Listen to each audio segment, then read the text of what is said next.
Nova, de Oliveira do Hospital para todo o mundo. Ouça-nos também em radioboanova.pt. Olá, mais uma vez, bom dia, sejam então bem-vindos às manhãs da Rádio Boa Nova. Damos início já de seguida ao programa Palavras de Esperança com o seu padre António Loureiro, pároco de Oliveira do Hospital. Palavras de Esperança, à sexta-feira às 11 e ao domingo às 10. Um espaço de comentário litúrgico na Rádio Boa Nova.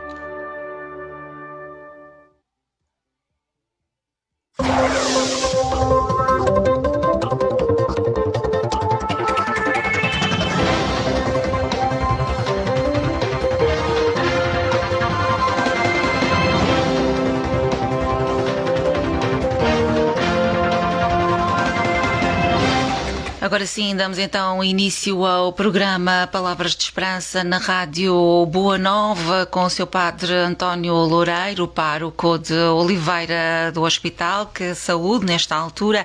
Seu padre, bom dia, seja muito bem-vindo ao nosso programa Palavras de Esperança na Rádio Boa Nova. É um gosto recebê-lo mais uma vez. Muito bom dia, Liliana, muito bom dia a todos os nossos ouvintes. É também para mim um prazer estar aqui de novo. Vamos então refletir um pouquinho sobre a liturgia deste domingo e tecer aqui algumas considerações a propósito destes dias importantes que celebramos, tanto no domingo passado, que foi um momento importante em Coimbra, como também a celebração de Todos os Santos e a comemoração dos Filhos Defuntos. Podemos também, a propósito disso, ter alguma reflexão. Exatamente, vamos fazê-lo certamente. Estamos em direto também no nosso Facebook. Podem também partilhar connosco alguma informação, alguma questão que queiram colocar ao seu padre António. Este programa é também feito com as pessoas que nos escutam do outro lado e é por isso também um gosto podermos responder a algumas questões ou fazer aqui algumas reflexões.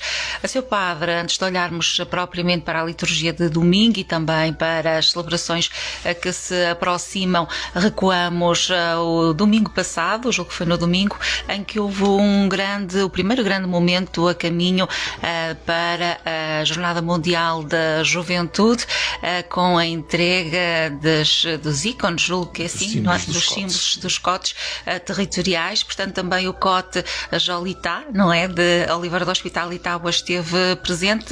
Foi um momento importante para estes grupos.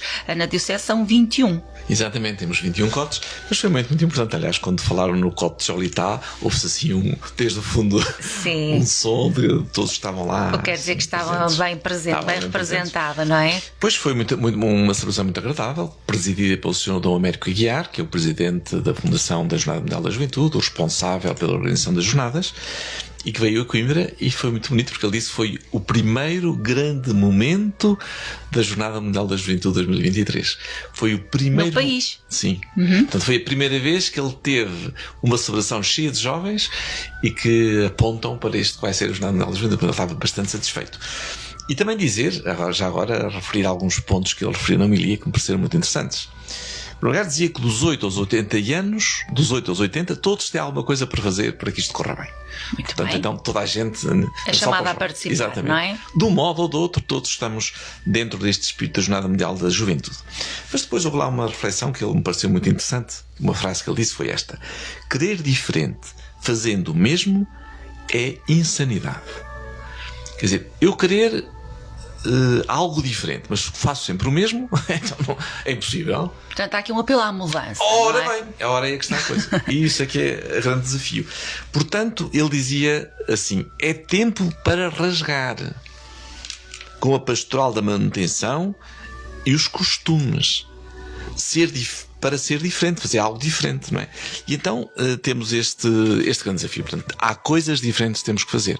Não queiramos ter muitos jovens na igreja se continuamos a fazer tudo do mesmo modo. E depois ele dizia que depois dos anos 90 são os nativos digitais.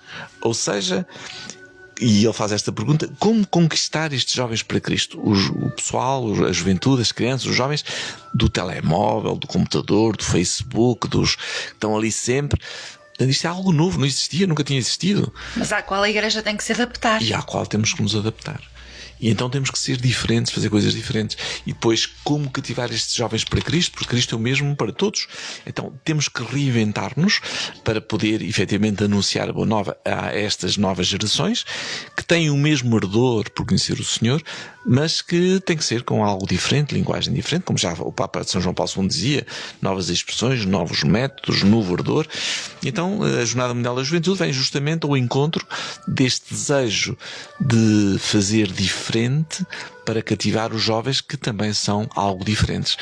Então a criatividade, a iniciativa, o pôr-nos em ação é um desafio, é que o Senhor... E depois foi uma cerimónia muito bonita, eu confesso que gostei muito.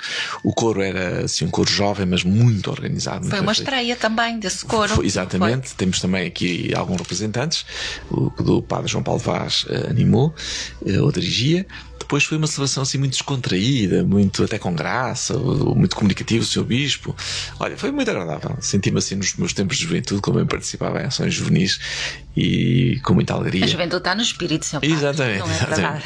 Então senti muito essa alegria comum que se contagiou. Quer dizer, no final, eu dizia, temos que ir embora, que estava ali toda a gente.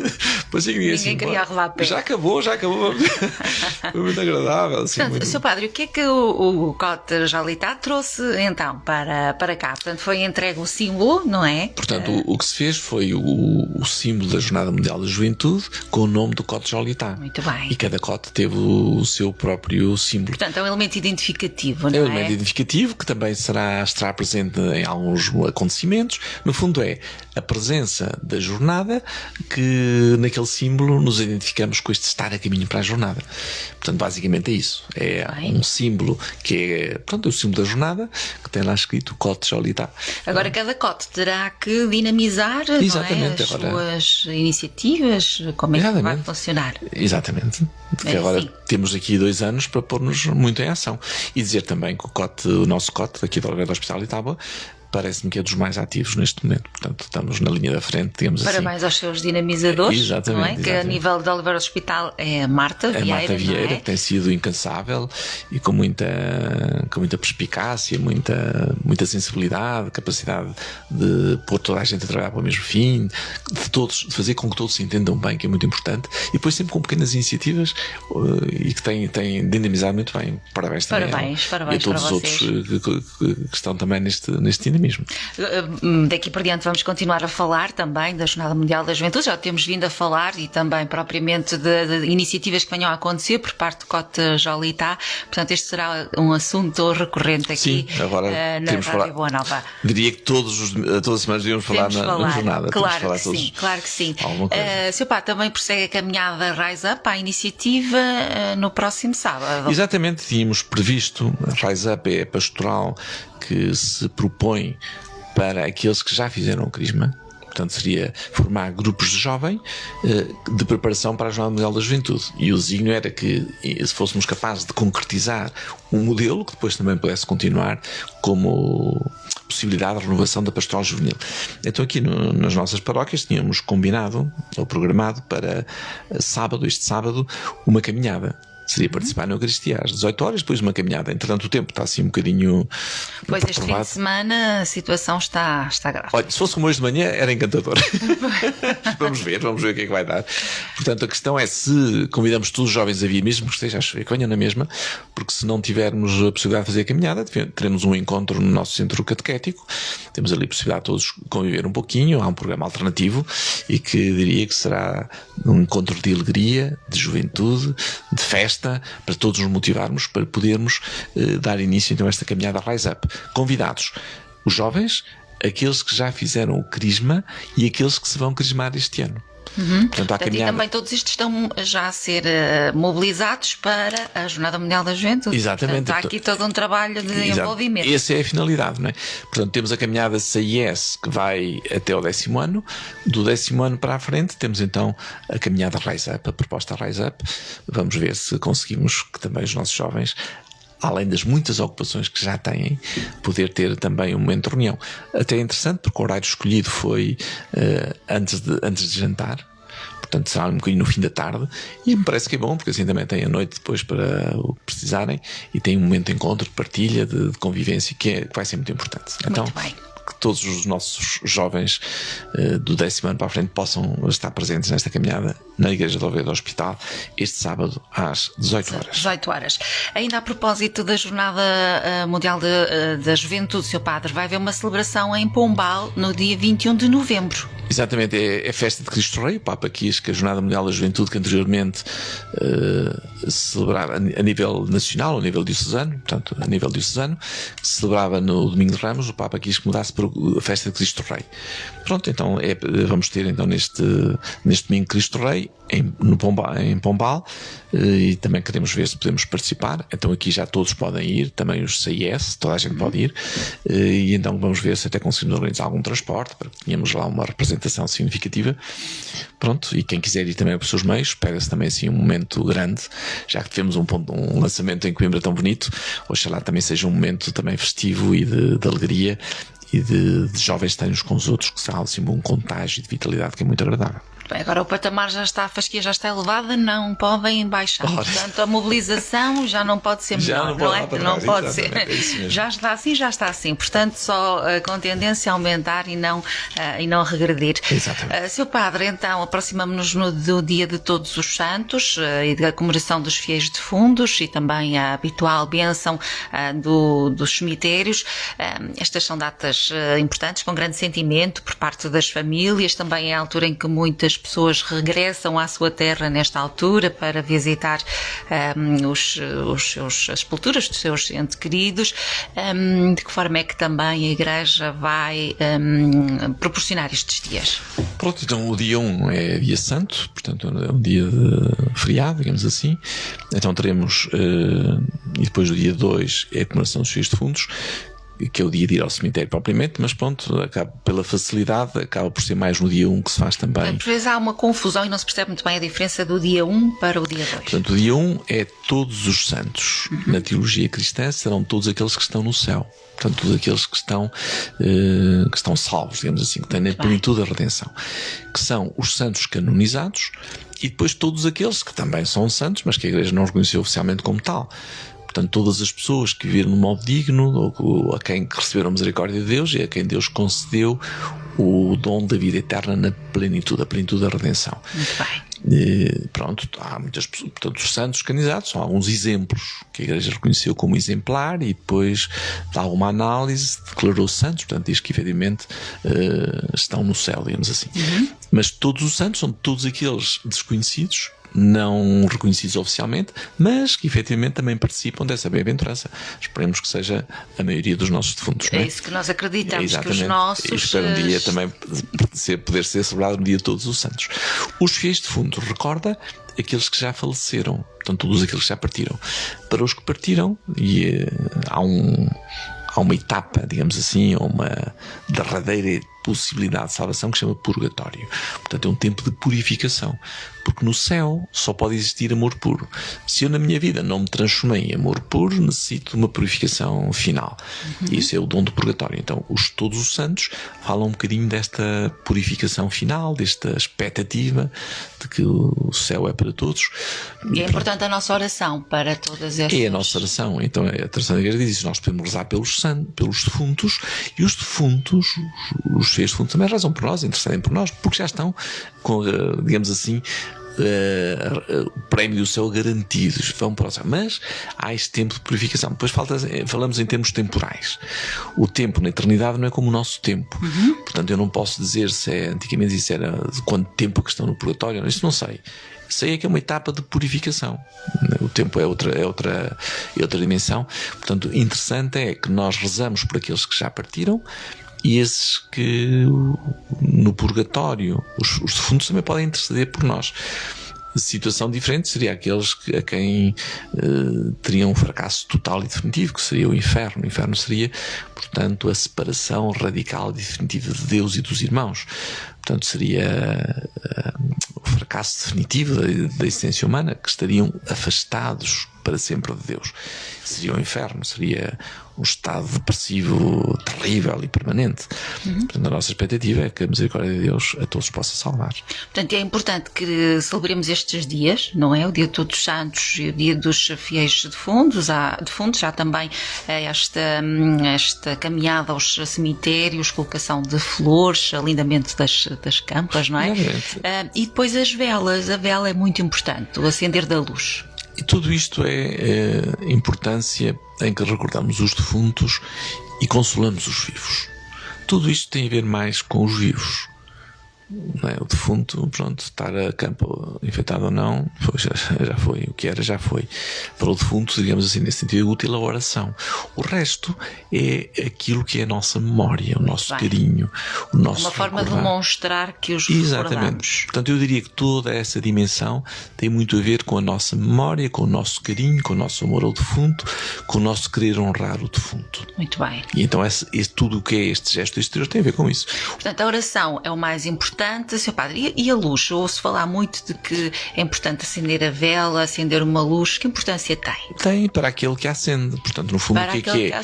E que ele recorda, olha, esta pessoa para mim foi importante, agora não é essa luz que vai ajudar à salvação da pessoa. Muito bem. A vida que ajuda à salvação da pessoa, a oração intercede pela pessoa. O resto é uma forma, se a pessoa quiser também estar em comunhão com o defunto, a pessoa pode pôr a carga que puser, mas tem a ver mais com os vivos. Não é pôr, se uma tumba tem vela e outra não tem, não quer dizer que um esteja a ajudar mais o outro para a salvação eterna. Está a recordar, a memorizar, a fazer. E se calhar conseguir estabelecer uma maior ligação com a pessoa pode estabelecer ali um maior sentimento com a pessoa que partiu, sim, mas não diria. Mais por aí, não é? Mais por aí. Mas é importante, não é? Que as pessoas o façam. Sim, é esta ligação que há entre quem está e quem partiu. Sim, de todas as maneiras, estamos a fazer aqui uma reflexão que é importante, porque a gente às vezes, nós cristãos e nós católicos, vivemos a morte como se não acreditássemos na vida eterna. Portanto, era necessário, era o que dizia o Papa não, o seu Bispo, temos que pensar diferente e não pensar como, portanto, a morte efetivamente é uma separação deste mundo. A morte é deixar a vida neste mundo e partir para Deus. Mas nós acreditamos na vida eterna, que é o dom da vida que vence a morte. E já agora gostava de falar, era apenas um inciso, que eu diria que é muito breve, mas que tem matéria muito profunda e muito, muito longa, que é a confusão que às vezes existe entre ressurreição e reencarnação. A reencarnação não é cristã. Não tem nada a ver com o cristianismo. O cristão acredita que somos criados por Deus, somos filhos de Deus desde o momento da nossa conceição. Eu antes da conceição não existia, não era nada, não existia. Mas há muito essa teoria da reencarnação, claro, não é? Pessoas que dizem que já cá andaram no corpo de outras pessoas ou que irão reencarnar. Isso é uma outra cosmovisão que nada tem a ver com o cristianismo. E, aliás, o cristianismo é muito revolucionário, pensa diferente realmente. O que é que o cristianismo está a dizer? Está a dizer é que, através dos meus pais, ou através da união do óvulo do espermatozoide, há um novo ser que nasce, aconteça como aconteceu, seja por amor ou sem amor, mas há um novo ser que nasce. Deus aí abraça esse novo ser, dando-lhe o dom da vida. Portanto, torna-se filho de Deus no momento da conceição. E por isso é que o aborto a conceição já vai lá mais para trás, quando às vezes fala de aborto. Portanto, no fundo, a conceição é que marca uma nova vida. E essa nova vida é amada por Deus. E inclui o espírito e o corpo. Portanto, na conceição há um corpo e há uma alma. Isso é o dom que Deus dá. Um corpo e uma alma que são unos. Indivisíveis, não é? Indivisíveis. Então depois a vida vem, cada pessoa é única e irrepetível. Nunca existiu ninguém como aquela pessoa. Nem vai existir, é aquela. Única e irrepetível, criada por Deus, amada por Deus. E o Deus o que lhe dá é o dom de uma vida para sempre. Esse dom, essa vida começou, não acaba. Portanto, tem uma vida, cresceu, suponhamos que viveu 80 anos. Na conceição, 9 meses, depois nasceu, o nascimento à vida fora do útero materno, digamos assim, depois tem que crescer, desenvolver-se, viveu. Depois chega um momento que vem a morte. A morte o que é? A morte é a separação da realidade física. Portanto, eu deixo de viver neste mundo. O meu ser pessoal continua a viver em Deus. E a ressurreição está a dizer que no final dos tempos, a minha dimensão corporal vai ser também redimida. Nossa Senhora está no céu em corpo e alma.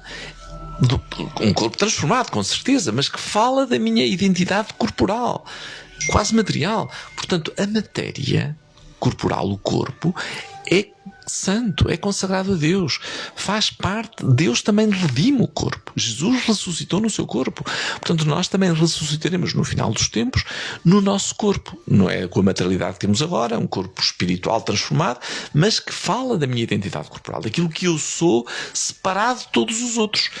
Enquanto que a reencarnação, que é uma outra filosofia de vida, outra perspectiva, está a dizer que o que é verdadeiramente importante é a alma. E as almas foram criadas por Deus já há muito tempo.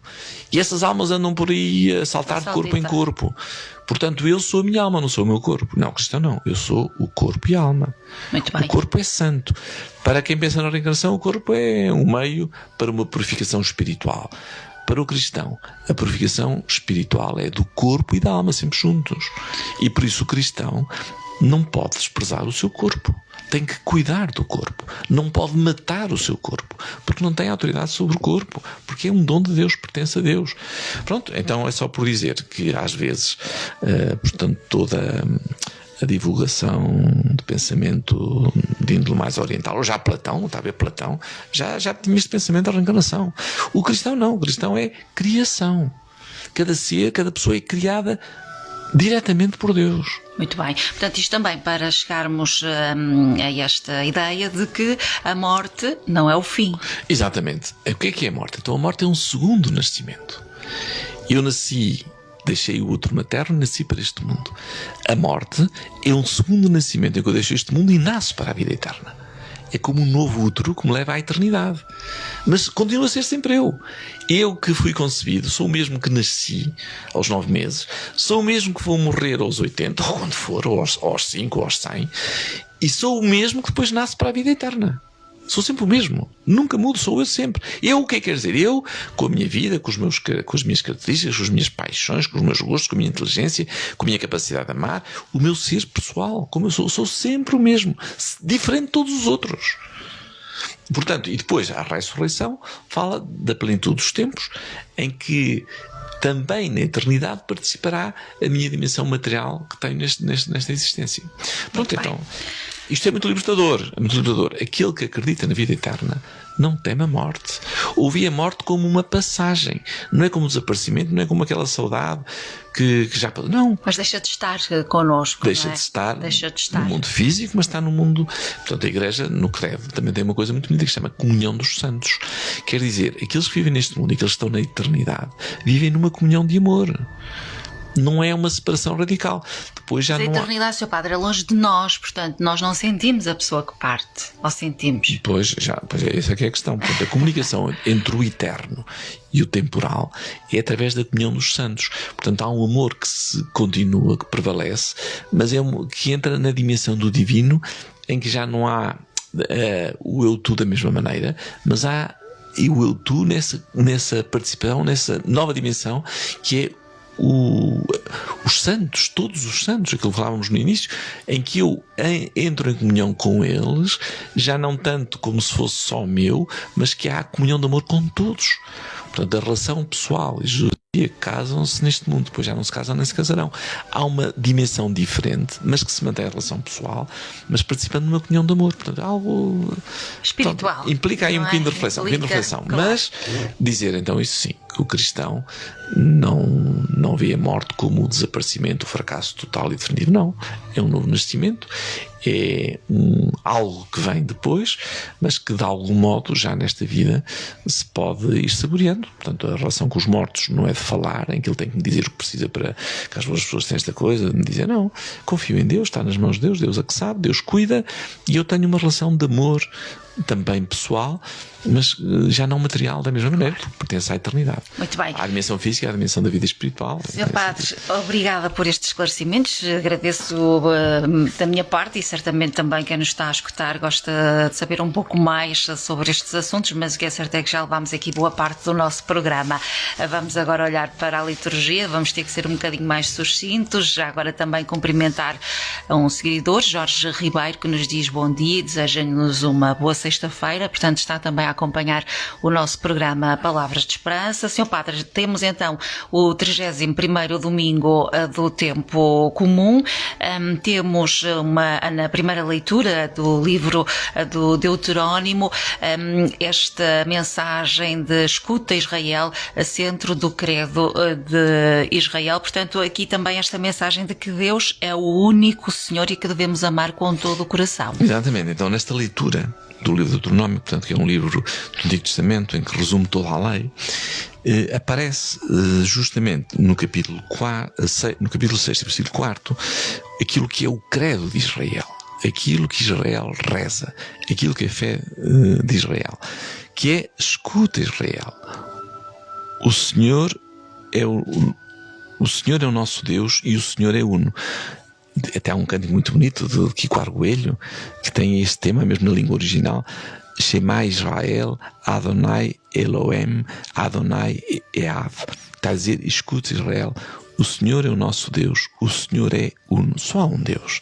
E eles rezam esta oração todos os dias, os judeus, e esta também é a nossa fé. Portanto, há um só Deus que deve habitar o nosso coração, a quem me devo dar, a quem devo confiar. Ora, isto entra em crise, ou melhor, é a religião diferente de todas as outras religiões que são politeístas, têm muitos deuses. E então aparece a fé no Deus único. E começa por: escuta Israel, eu sou o teu Deus, eu sou o único Deus. E depois diz também: olha, e se tu queres ser feliz na tua terra, escuta a minha palavra, acolhe a minha palavra. É uma mensagem muito importante nos dias de hoje. Hoje voltamos a ser politeístas. Temos muitos deuses. É o Deus dinheiro, é o Deus poder, e fazemos tudo por ter poder. E vemos agora na política tudo à procura do poder. É o Deus dos prazeres e das paixões, o Deus do sexo, que é tudo ali. É o Deus da autossuficiência, do orgulho pessoal, do eu que tenho que ter sempre razão e dominar os outros e vencer os outros. No meio disto tudo aparece: não, Deus é só um. É o Senhor, e a Ele deves escutar, e a Ele deves prestar culto, e a Ele deves reverenciar, e a Ele deves escutar a sua palavra. Escutar a palavra, assumi-la e vivê-la. Ora, aquele que acolhe o Deus único transforma-se em amor. A pessoa capacita-se para amar. Que é o que vai fazendo falta ao Sr. Padre, claro. Não é? Amor O politeísmo, cada um defende o seu interesse. No Deus único, no Deus uno de Israel, é o Deus do amor, que aquele que o escuta transforma a sua vida em amor, que depois vamos ver no Evangelho. Portanto, eu devo, se acredito no Deus amor, Ele dá-me a possibilidade de amar, e amar sempre, e em cada circunstância, porque isso é uma novidade do Deus de Israel, e que nós continuamos a assumir. Portanto, fica também este convite para todos nós: pensa que se tens um Deus, deves recusar todos os outros deuses. E o politeísmo prático é o que domina o mundo de hoje. Pelo dinheiro, portanto, é tudo como formas pessoais de autorrealização separadas do amor, que não conduzem à verdadeira felicidade. Não é? Então, o convite para esse. Muito bem. Escuta Israel, aquilo, e põe em prática o que eu te digo, porque é o que te vai tornar feliz. Deus pode nos fazer felizes se escutarmos a sua palavra e a pusermos em prática. Muito bem. Sr. Padre, avançamos então para a segunda leitura da carta aos Hebreus. Jesus possui um sacerdócio eterno que permanece para sempre. Já no domingo passado também a leitura nos abordou, a liturgia nos falou da importância dos sacerdotes. Hoje também aqui de novo este tema. Exatamente, é a continuação do domingo passado, portanto continua ainda na mesma ideia, e no fundo esta esta grande afirmação: Jesus é sacerdote para sempre. Enquanto que as religiões e o judaísmo necessitavam de um sacerdote que sucedia para interceder pelo povo, Jesus Cristo é o sumo sacerdote cujo sacerdócio está sempre vivo. Ele morreu na cruz por nós e continua a ser aquele que nos salva. Portanto, quem me salva é Cristo. Já não é o sacerdote que me salva, é Cristo que me salva. E o sacerdócio ministerial, que é o nosso caso, o sacerdócio comum dos fiéis, está a dizer que eu também posso oferecer sacrifícios a Deus, posso fazer um ato de louvor a Deus, posso acolher o sacrifício de Cristo, o sacerdócio de Cristo. Mas quem verdadeiramente é aquele que é para mim a possibilidade de vida nova, de estar com Deus, de receber o abraço do Pai, é Cristo. E foi ontem, foi hoje e é para sempre. Portanto, é um olhar realmente para este Jesus que na sua vida e na sua morte na cruz oferece a redenção, a salvação, a vida nova a todos, quando ele existiu e através de toda a eternidade. Portanto, ele continua a ser realmente aquele que nos possibilita o encontro com Deus. Então, na linguagem da carta, mas basicamente é este reforçar a exclusividade de Cristo como caminho de salvação para todos os homens. Caminho de salvação para todos os homens e um Deus que devemos amar acima de todas as coisas, é o que nos diz também o Evangelho, o Evangelho segundo São Marcos. Exatamente. Ora, estamos então, que é como que um resumo. Então Jesus vem realmente retomar a primeira leitura. Perguntaram a Jesus qual é o primeiro de todos os mandamentos. Jesus respondeu: o primeiro é este: e escuta, Israel, o Senhor Deus é o único Senhor. Amarás o Senhor teu Deus com todo o teu coração, com toda a tua alma, com todo o teu entendimento e com todas as tuas forças. Primeiro é escuta, não é faz. Primeiro escuta. Quando tu escutas, então tens capacidade para fazer. O nosso problema é que eu não escuto a Deus. E depois tenho a lei moral que me obriga. Ora, se eu não escutei, essa lei é opressora, é uma lei que me é pesada. Por isso é escuta, Israel, amarás o Senhor teu Deus. E depois diz, o segundo é este: amarás o teu próximo como a ti mesmo. Aqui se resume toda a mensagem. O amor acima de tudo. Amar a Deus e amar ao próximo.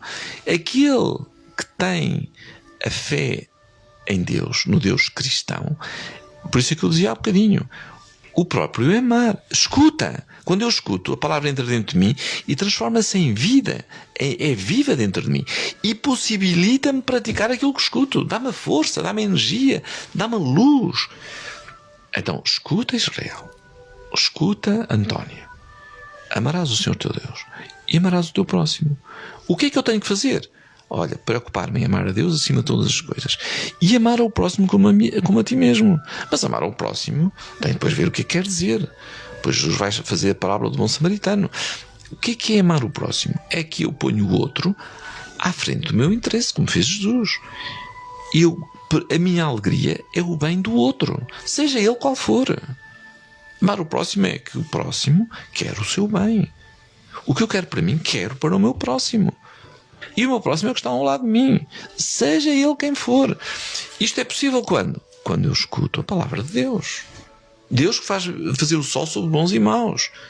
E me diz, agora, ama tu dessa maneira. E por isso é que o amor cristão é revolucionário. É surpreendente. Mas eu tenho que o acolher. Escuta, Israel. Escuta a minha palavra. Não é? Agora, se eu não escuto, portanto já não entendo, já não compreendo, e depois apenas vou para defender o meu interesse, não abrir o meu coração à palavra de Deus, nem entendo a Deus, nem entendo o que é o próximo, nem entendo o que é o amar, nem entendo nada, porque sempre estou a pôr-me a mim à frente. Quando Jesus fala de amar, fala de pôr o outro à frente. Olha, o exemplo que a Sagrada Escritura põe é de uma mãe com o seu bebê. A mãe põe o bebê à frente, seja o que for. Isso é. Sempre. Sempre. A mãe com o bebê sempre está à frente. Amar como Deus nos ama é fazer a mesma coisa que a mãe faz com cada irmão, com cada filho de Deus. Amar ao próximo como a ti mesmo. Se eu for capaz de amar a Deus acima de todas as coisas, serei capaz de amar ao próximo como a mim mesmo. Se eu escutar a palavra de Deus, vou-me predispondo para esse amor. E tenho que fazer um caminho muito grande, porque eu nasci em pecado original, portanto eu nasci tocado pelo pecado. Agora tenho que me purificar, transformar, que dizíamos há bocadinho. Há uma purificação que eu tenho que fazer para que o meu ser interior se transforme em amor. Ora, isto é a história de uma vida. Mas eu tenho que estar lá nessa luta, nessa batalha. Como dizia São Paulo, combati o bom combate da fé, que me leva aqui a transformar o meu ser interior em amor para o próximo. Agora, quando eu vou à igreja e não amo o próximo, e critico e murmuro, e apenas vou para defender o meu interesse, ou o meu negócio, ou a minha vantagem, ainda não entendi Deus, ainda não escutei o Senhor. Portanto, estou perto e estou longe. Neste caso, Jesus diz, o escriba lhe perguntou, ele diz, isso é verdade. E diz o Senhor, não estás longe do reino de Deus. Se tu efetivamente entendes, não estás longe, agora tens de pôr a caminho. Agora, se eu nem sequer entendo, eu acho que isso não é assim, ou que é um exagero, ou que não é bem assim, porque o que importa é que eu esteja bem e que me defenda a mim mesmo. Depois estou à porta, mas não entrei. Estou à porta do banquete, mas ainda não entrei. Então agora temos é que todos fazer o esforço de abrir a porta e entrar. Entrar é escuta, Israel, escuta. Escuta. E nesse escutar, entende com a tua mente e com o teu coração. E depois ama a Deus e ama o teu próximo. Como é que eu sei se amo a Deus? Também explica a Sagrada Escritura. Eu sei se amo a Deus se amo o meu próximo. Porque se eu digo que amo a Deus e não... diz São João, se eu digo que amo a Deus que não vejo e não amo ao próximo que vejo, sou mentiroso. Porque quem ama a Deus, ama também ao seu próximo. Portanto, Jesus disse, são os dois que vão juntos. Ama o teu próximo. Estás a amar a Deus e estás no caminho para amar a Deus. Não amas o teu próximo. Não é verdade que ames a Deus, nem é verdade que tenhas uma fé esclarecida. Aqui está então esta dica para percebermos de facto se amamos ou não a Deus. Exatamente. Seu Padre, temos que terminar. Temos uma sugestão musical para partilhar com quem nos escuta. O que é que escolheu para nós? Sim, também neste sentido de vida eterna, de todos os santos, da aspiração profunda da alma, temos a proposta musical que é uma oração. Tu, meu Deus, a quem busco, sede de ti tem a minha alma. Procuro-te mais que como terra seca, deseja água. Portanto, no fundo é um salmo, mas que cantamos e fazemos dele uma oração que expressa este nosso desejo profundo de ser abençoados por Deus, de que esta palavra de Deus se torne fecunda e viva a cada um de nós. Estamos já a ouvir, já voltamos. Tenho na alma qual terra seca, qual terra seca sem água. Tu, meu Deus, a quem busco, sede de ti. Tenho na alma qual terra seca.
Com este Tu, meu Deus, que chegamos ao final do nosso programa das Palavras de Esperança na Rádio Boa Nova.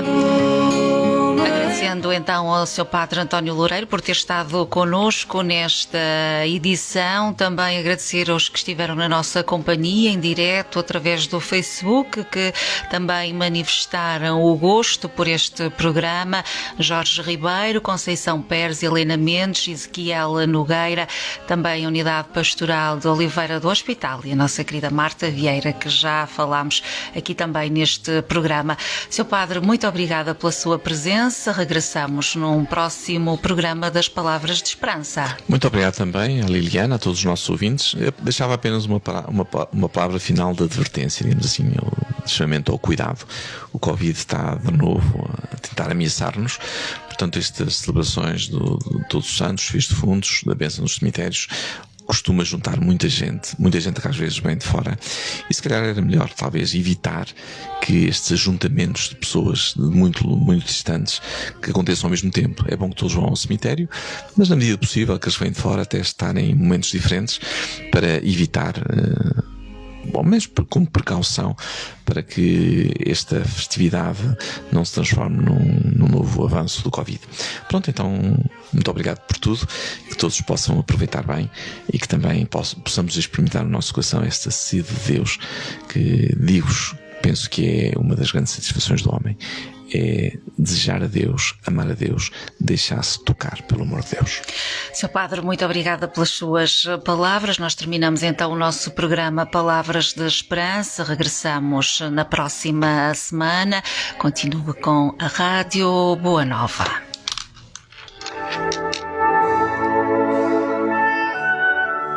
Palavras de Esperança, à sexta-feira às 11 e ao domingo às 10. Um espaço de comentário litúrgico na Rádio Boa Nova.